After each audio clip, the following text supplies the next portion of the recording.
Hey folks, welcome to another edition of I'm Just Saying Do-It-Yourself Home Projects.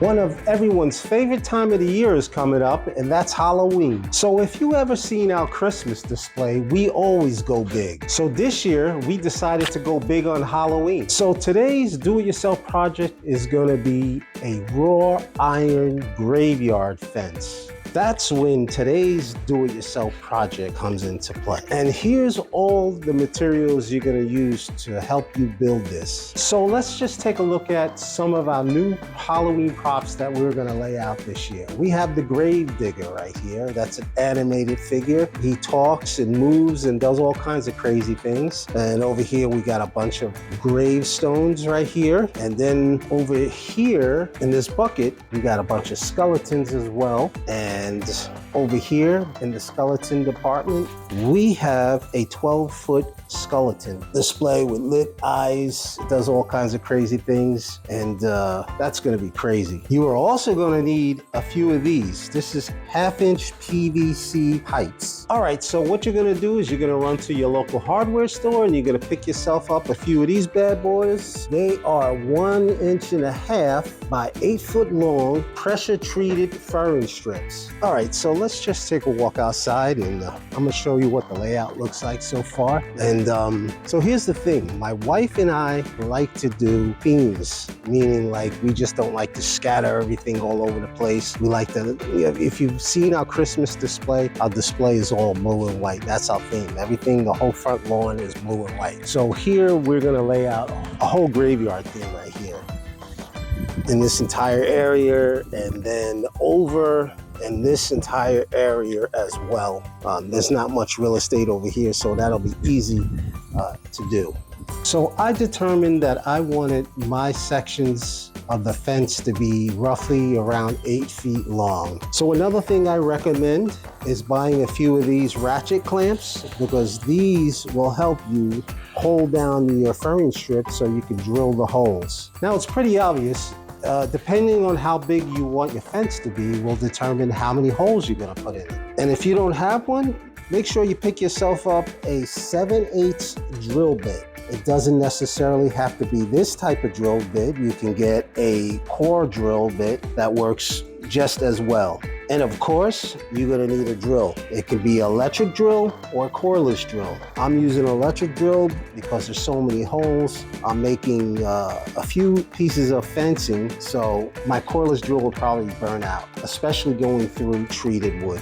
Now, to be realistic, most fence runs are about 6 inches apart from one another. So I see some of these YouTubers out there that are placing these holes from anywhere from 8 to 12 inches apart. To me, that just shows you don't want to spend the extra money for the PVC. Extra holes mean extra PVC. Now think about it. The whole purpose of a fence is to keep people out. If the spacing between the metal rods are too far apart, it's not going to look realistic. So let's get down to doing all your marks on your furring strip now. Okay, so there's actually 2 ways of marking this. You can put a nail at each end of this at the halfway mark, which is 3/4, and then run a chalk line all the way down, tighten it up, and snap the line. After I had my line drawn all the way down the furring strip, all I did was take my tape measure, marked out the first 6 inches, marked out the second 6 inches, and so on and so on. So this is what you're gonna do next. You're gonna take 2 furring strips, put one on top of the other. You're gonna clamp it down with your clamps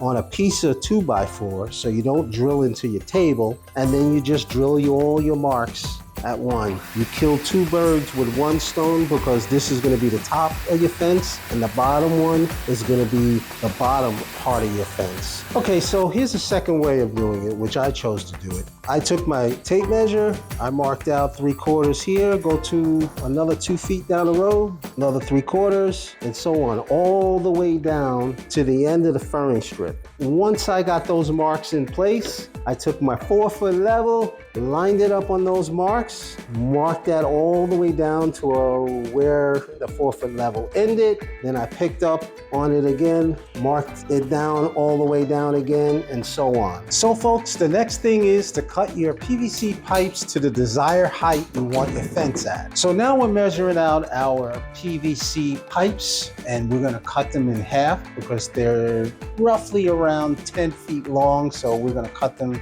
at the 5-foot mark. So to cut them, you can use your ordinary hacksaw or you can use a PVC cutter. Looks like a scissors with a little ratchet handle. I'll show you what I'm talking about. This is what I use. If you can see that, and it clamps down on it and cuts it. You can pick this up at Home Depot. Then after you get done with cutting all your PVC pipes down, you gotta paint them black.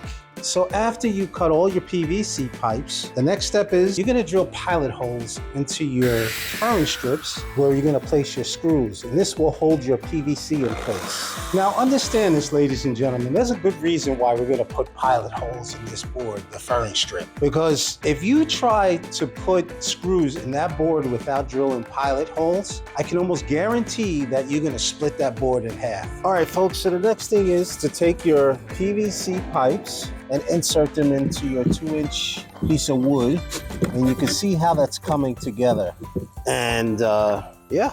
Now folks, as you notice, you're gonna get some areas where the paint's gonna come off. That's fine because we're gonna spray paint this over again once everything is in place and do some touch up. So there's nothing to worry about. Okay, so I'm gonna key you in on something. This is a key factor here. Okay folks, so I really want you to pay attention to what I'm about to show you right now because this is a key factor. So if you notice, my piece of 2x2 is cut about 6 inches, 7 inches above the fence level. And the reason why I did this is so when we connect this, now this is part of the pillar, so when we connect this fence is gonna move up about 3 inches, okay, on this pillar. And the reason for that is you don't want your fence to be touching the ground. You wanna get it off at least 3 to 4 inches off the ground because if your ground's not level, you're gonna have a problem. You know, it might use some rocks or whatever it might be in the middle of, in between your two pillars where your fence goes across, or the ground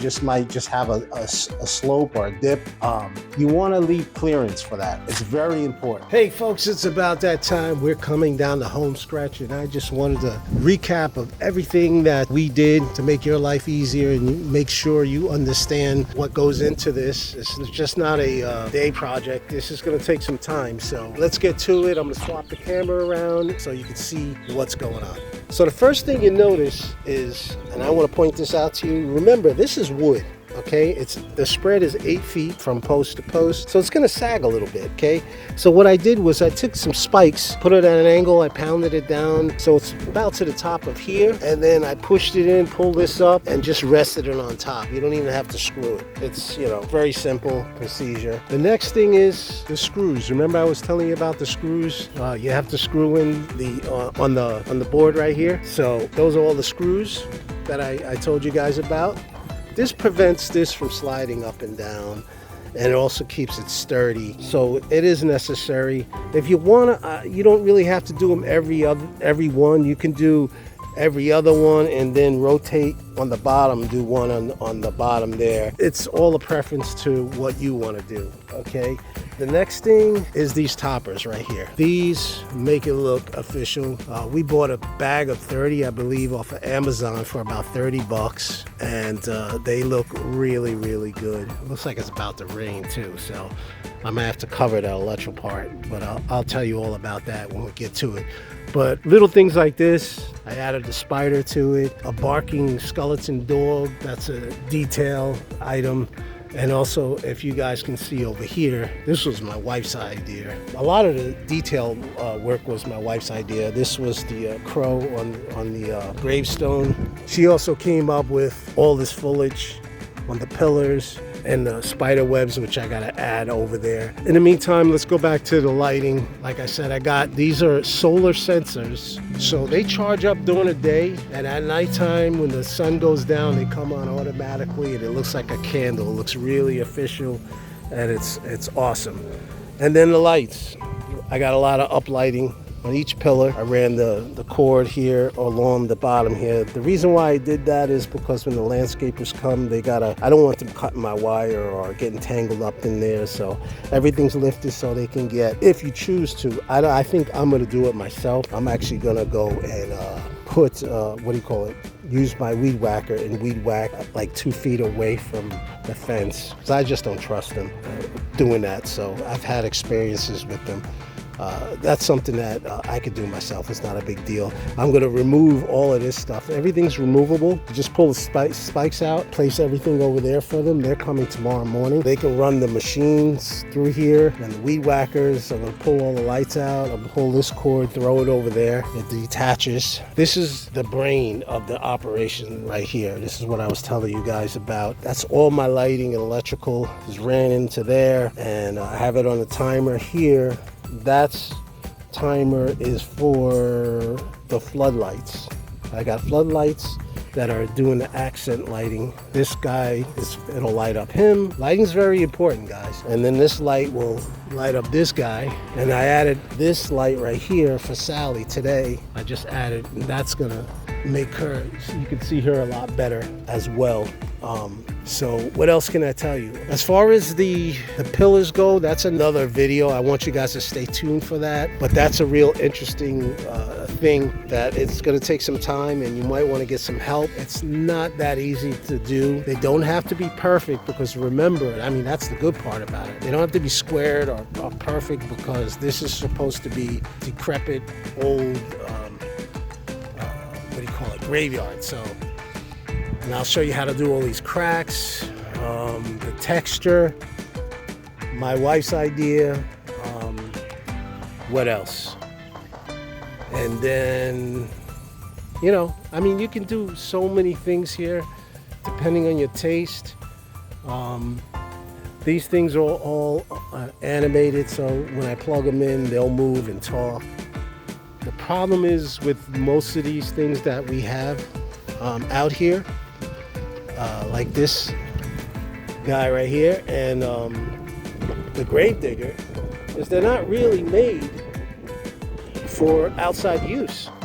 So I had to actually somehow figure out how to waterproof everything myself, basically, to a certain extent. They're not that expensive. Well, it depends what you think is expensive. They are about, I don't know, a couple $100. So if you get 2 years out of them, great. If not, something else is going to come up, and we'll end up buying it, and that's it. But in the meantime, guys, this is it. I think I'm pretty much finished over here. And what I'm going to do, it looks great, is wait for these guys to come tomorrow. I got a 10-foot skeleton I think I'm going to put on the other side.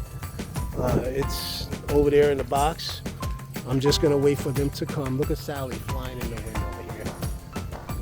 I'm going to wait for them to come and cut the lawn, and then I'm going to put that out, because that's going to be a little harder to cut around. But that's the key.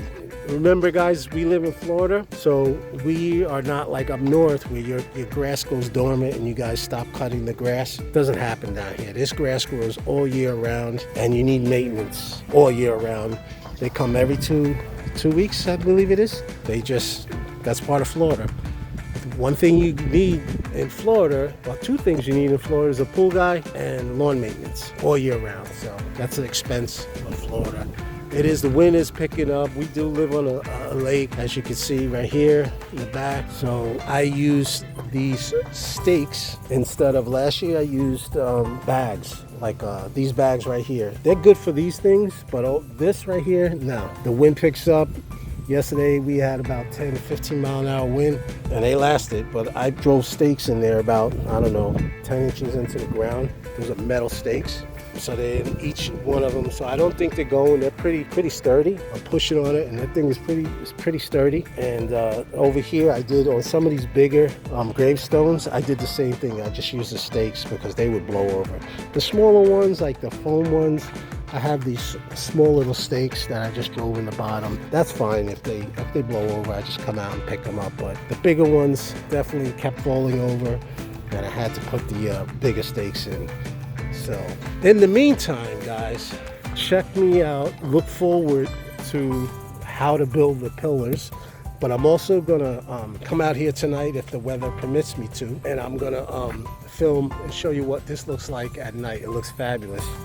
The lighting on this thing is great, and I just added more, so it looks fantastic. And I'm happy to show it to you guys, and I want to thank you for supporting me. Hit that subscribe button. There's more to come. I got all kinds of do-it-yourself projects going on. I would love to share everything with you guys, so you can save money, keep those crooked contractors out of your house. You do everything yourself, you'll save a lot of money.